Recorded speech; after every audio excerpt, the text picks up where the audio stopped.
Stockholm. While much of Europe remained in lockdown, students played table tennis and made weekend plans at Kunskapsskolan, one of many Swedish schools kept open in a country that bucked the global trend of severe shutdowns to fight the coronavirus pandemic.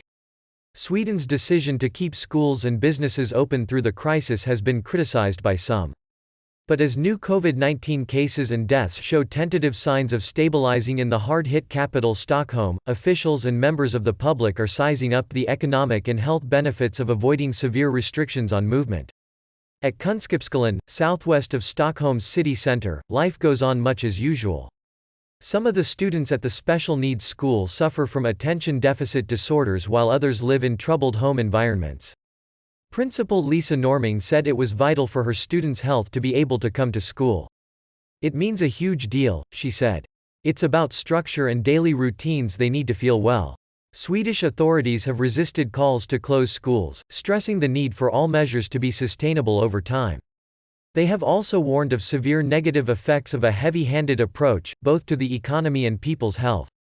That said, there are guidelines recommending that people wash hands, social distance, work at home where possible and avoid travel over holidays, meaning life in Sweden has been far from normal.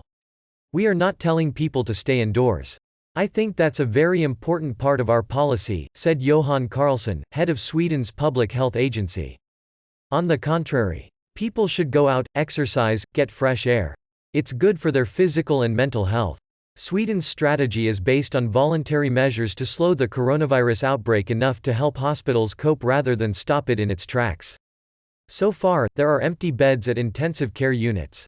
Still, more than 1,900 people have died of the virus in Sweden, fewer relative to the size of the population than in Britain, France and Spain, but far more than in Denmark and Norway, where authorities have taken a stricter approach.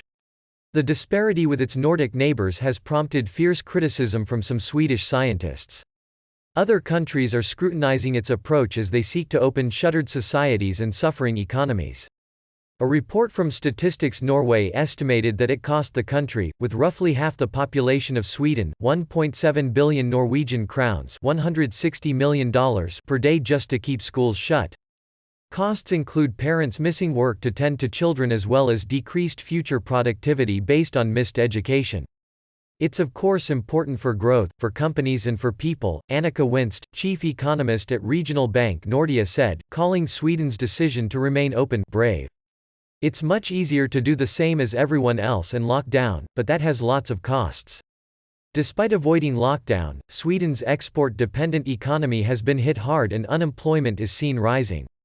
The government has launched relief measures worth about 100 billion Swedish crowns ($9.9 billion) but still expects the economy to contract some 4% this year.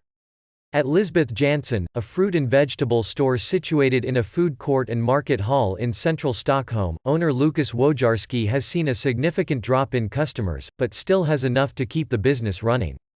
"It's tough, but we are happy that we have customers," he said. "Had there been a total shutdown of the city we would have gone under."